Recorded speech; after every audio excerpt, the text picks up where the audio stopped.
මාධ්‍ය භාවිතය නව පරපුරට කොහොමද බලපාන්නේ කියලා ගොඩක් සාකච්ඡාවට බඳුන් වෙලා තියෙනවා දැන් කාලේ.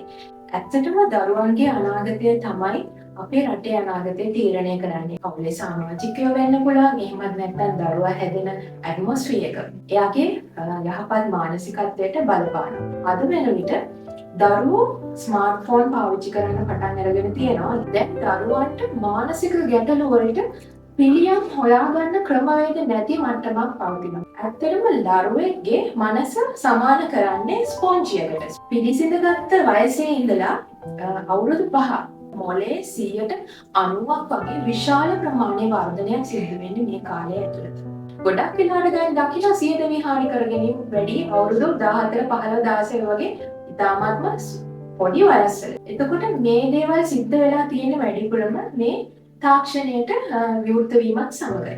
දරුවෝ කියන්නේ දෙමව්පියෝ දිහා එහෙම නැත්නම් වැඩිහිටි චරිත මොඩල් එකක් විදිහට දකිමින් අනුකරණය කිරීම. එහෙම කළා තමයි දරුවෝ ඉගෙන ගන්න. දෙමව්පියෝ හැම වෙලේම ඉන්නේ බිසි නේ ෆෝන් එකේ තමයි හැම වෙලේම ඉන්නේ. එතකොට ඒ විදිහටම දරුවෝ ෆෝන් එකට ඇබ්බැහි වෙන්න පටන් ගන්න තියෙනවා. කිසිම පද රචනයක තේරුමක් නැති ගීත අහනවා. නමුත් අපි මේවා හරියාකාර වේලුම් කරගෙන හරි විදිහට පාවිච්චි කරනවා නම් දරුවන්ට යහපත් පණිවිඩ යහපත් දේවල් ලබා ගන්න පුළුවන්කම තියෙනවා.